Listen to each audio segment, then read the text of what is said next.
Film की शुरुआत अक्टूबर 1972 में होती है, मोंटेवीडियो, उरुग्वे में, जहां ओल्ड क्रिश्चियंस क्लब की रग्बी टीम एक मैच खेल रही होती है। ये मैच सिर्फ एक कंपटीशन ही नहीं है, बल्कि चिल्ली में होने वाले अगले मैच के लिए टीम का जोश और एडवेंचर का वादा भी है। रग्बी प्लेयर्स और उनके दोस्त इस ट्रिप को लेकर बेहद उत्साहित हैं, जो उनकी जिंदगी का एक खास हिस्सा बनने वाला है। उनके लिए यह मैच किसी एडवेंचर ट्रिप जैसा है। जैसे ही ये लोग चिल्ली के लिए अपने प्लेन में सफ़र शुरू करते हैं, शुरुआत में सब कुछ बिल्कुल सही लगता है, लेकिन जब प्लेन एंडीज़ के पहाड़ों के पास से गुजर रहा होता है तो मौसम अचानक खराब होने लगता है और तेज़ झटके महसूस होते हैं। प्लेन में कुल 40 लोग सवार हैं, जिनमें 19 रग्बी खिलाड़ी और कुछ अन्य यात्री शामिल हैं। अचानक प्लेन पहाड़ों से टकरा जाता है और क्रैश होकर एंडीज़ की बर्फीली चोटियों में फंस जाता है। इस हादसे में सिर्फ कुछ ही लोग बच पाते हैं, जबकि बाकी लोग या तो टकराव के कारण या फिर गंभीर चोटों और कड़ाके की ठंड की वजह से अपनी जान गंवा देते हैं। जो लोग जीवित बचे हैं, उनके लिए इस बेहद ठंडी बर्फीली परिस्थितियों में सबसे बड़ा चैलेंज है इस तापमान और भोजन की कमी में किसी तरह से जिंदा रहना, जहां बचने की उम्मीद और साधन लगभग न के बराबर हैं। प्लेन क्रैश में विमान 2 हिस्सों में टूट जाता है। प्लेन का पिछला हिस्सा काफी दूर एक पहाड़ के पीछे गिरता है, जबकि आगे का हिस्सा पहाड़ की दूसरी ओर रुक जाता है। टकराने के प्रभाव से 12 लोग तुरंत ही अपनी जान गंवा देते हैं। जो लोग बचते हैं, वे प्लेन के मलबे में शरण लेते हैं। ठंड से बचने के लिए वे मृत शरीरों को अपने साथ रखते हैं, क्योंकि पहाड़ों में तापमान तेजी से गिर रहा है और उनके पास सीमित फूड सप्लाई और गर्मी के साधन ही हैं। उनके पास थोड़ी सी चॉकलेट और कुछ बेसिक खाने पीने की चीजें हैं, जो कुछ ही दिनों में खत्म हो जाती हैं। सभी को कड़ाके की ठंड, भूख और गंभीर चोटों का सामना करना पड़ता है। दिन रात का तापमान -30 डिग्री सेल्सियस तक गिर जाता है। सोचिए, इतनी ठंड में बिना खाने और सुरक्षित शरण के जीना कितना कठिन होगा। उरुग्वेयन अधिकारी प्लेन की तलाश शुरू करते हैं, लेकिन एंडीज़ के इस सुदूर इलाके में उनकी खोज विफल होती है। जब एक खोजी जहाज उनके ऊपर से गुजरता है तो वे लोग जोर जोर से चिल्लाते हैं और अपना ध्यान आकर्षित करने की कोशिश करते हैं, लेकिन जहाज इतनी ऊंचाई पर होता है कि वहां से यह दुर्घटनाग्रस्त विमान दिखाई नहीं देता। अगले दिन उन्हें सिर्फ जहाज़ों की आवाज़ें सुनाई देती हैं, जिससे वे समझ जाते हैं कि शायद खोजी और बचाव दल इस क्षेत्र को देख चुकी है और अब उनकी यहाँ वापस आने की संभावना नहीं है। अब जो बचे हैं, उनके सामने एक ऐसा चुनौतीपूर्ण संघर्ष है जिसकी कल्पना करना भी मुश्किल है। एंडीज़ की बर्फीली और कठिन परिस्थितियों में बिना भोजन और सुरक्षित आश्रय के जीवित रहना। यह प्लेन क्रैश उन्हें दुनिया से पूरी तरह से अलग कर चुका है। उनके पास न तो रेडियो संपर्क का कोई साधन है और न ही किसी तरह की बचाव की उम्मीद। जो लोग बचे हैं, वे प्लेन के टूटे हुए सामने वाले हिस्से में सिमटे रहते हैं, जहां वे ठंड से खुद को बचाने की कोशिश करते हैं। पहली ही रात उन्हें एहसास हो जाता है कि अपने जीवन को बचाने के लिए उन्हें बहुत कठोर कदम उठाने होंगे। उनका यह संघर्ष और भी कठिन हो जाता है जब एक दिन वे प्लेन के मलबे में आश्रय लेकर बैठे होते हैं। तभी अचानक एक जोरदार बर्फीला तूफान और हिमस्खलन आ जाता है और उनका पूरा शरण स्थल बर्फ के नीचे दबा देता है। जैसे जैसे दिन बीतते हैं, उनके पास खाना पूरी तरह से खत्म हो जाता है। जब भूख बर्दाश्त से बाहर हो जाती है और वे भूखमरी के कगार पर पहुंच जाते हैं, तो उनके सामने बस एक ही रास्ता बचता है। वे सभी एक साथ बैठते हैं और इस बारे में गंभीर चर्चा करते हैं और फिर एक बेहद कठिन और दर्दनाक निर्णय लेते हैं। जीवित रहने के लिए उन्हें अपने ही मृत दोस्तों और परिवार के सदस्यों के शरीर का मांस खाना पड़ेगा। यह निर्णय न केवल शारीरिक रूप से कठिन है, बल्कि भावनात्मक और नैतिक रूप से भी बेहद दर्दनाक और असहनीय है। अपनी जान बचाने के लिए उन्हें इस हद तक जाना पड़ता है कि अपने प्रियजनों का मांस खाना पड़ेगा।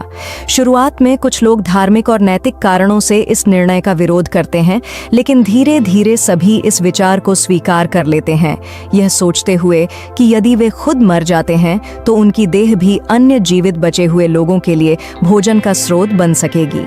यह निर्णय हर किसी के लिए एक गहरी भावनात्मक और नैतिक चुनौती है, लेकिन जीवित रहने की प्रबल इच्छा और हालात की सख्ती उन्हें इस ओर धकेलती है कि वे अपने धार्मिक और नैतिक सिद्धांतों को अस्थायी रूप से त्याग दें।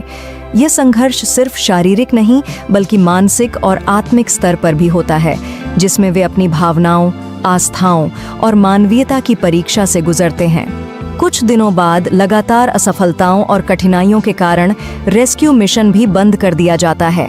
एंडीज के दुर्गम और बर्फीले इलाकों में किसी भी प्रकार का बचाव अभियान चलाना बेहद कठिन था और यह समाचार सुनकर बचने वाले लोगों का मनोबल और भी गिर जाता है। हर दिन वे अपनी उम्मीदों और दृढ़ता की परीक्षा से गुजरते हैं। उनके सामने प्रकृति के हर कठिन चुनौती है, बर्फीले तूफान, हिमस्खलन और हड्डियां जमा देने वाली ठंड। जैसे जैसे दिन बीतते जाते हैं, उनके घाव और ठंड की वजह से कुछ और लोग जान गंवा देते हैं। हर बार किसी साथी की मृत्यु होने पर बचे हुए लोगों के दिल में एक अजीब सी उदासी और असहायता भर जाती है, लेकिन फिर भी कहीं ना कहीं उनमें से कुछ के दिल में यह उम्मीद रहती है कि शायद किसी दिन कोई मदद जरूर आएगी। एक मौके पर नुमा, जो उनके करीबी दोस्त थे, ठंड और इन्फेक्शन के चलते चल बसते हैं। यह क्षण सभी के लिए बेहद दर्दनाक और निराशाजनक होता है। इस बड़े नुकसान के बाद कुछ जीवित लोग यह फैसला करते हैं कि अब वे खुद ही किसी प्रकार का प्रयास करेंगे, क्योंकि अब बाहर से किसी मदद की कोई उम्मीद नहीं बची थी। उन्होंने प्लेन के पिछले हिस्से को ढूंढने का फैसला किया, जिसमें शायद कुछ जरूरी सप्लाई या उपकरण हो सकते थे जो उनकी सहायता कर सकें।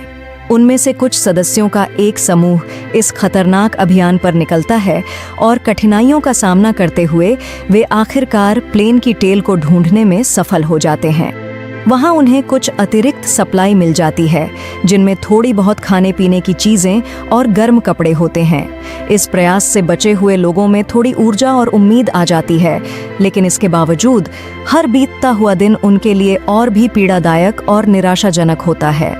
इस हद से गुजरती निराशा और हताशा के बीच कुछ सर्वाइवर्स यह तय करते हैं कि वे खुद ही पहाड़ों को पार करके किसी तरह मदद लेने की कोशिश करेंगे। यहाँ से दो मुख्य किरदार, नांडो पैराडो और रॉबर्टो कैनेसा, अपने एक दोस्त के साथ बर्फीले पहाड़ों को पार करने का फैसला करते हैं, लेकिन कुछ दूर जाने के बाद अपने एक दोस्त को वापस भेज देते हैं ताकि उनके पास मौजूद खाना ज्यादा दिनों तक चल सके और बाकी लोग भी लंबे समय तक जीवित रह सकें। करीब 10 दिनों तक बर्फीले पहाड़ों में संघर्ष करते हुए चलते रहने के बाद रॉबर्टो और नांडो को एक ऊंचे स्थान से नीचे की घाटी में एक मानव बस्ती नजर आती है। इस नज़ारे से उनमें उम्मीद की एक नई किरण जगती है और आखिरकार वे दोनों एक चिल्ली के गडरिया शेफर्ड तक पहुंचने में कामयाब होते हैं। गडरिया नदी के दूसरी ओर होता है, तो वे अपनी बात कागज पर लिखकर उसकी ओर फेंकते हैं। गडरिया उनका संदेश पढ़कर तुरंत उनकी सहायता करता है। जैसे ही यह खबर चिल्ली की मिलिट्री और सरकार तक पहुंचती है, वे तुरंत बचाव दलों को रवाना करते हैं। इनकी साहसी यात्रा के कारण बचे हुए 16 लोगों को अंततः 2 हेलीकॉप्टर्स की मदद से सुरक्षित निकाला जाता है। हेलीकॉप्टर्स को देखते ही सर्वाइवर्स की खुशी का ठिकाना नहीं रहता। उनके लिए यह एक सपना सच होने जैसा होता है।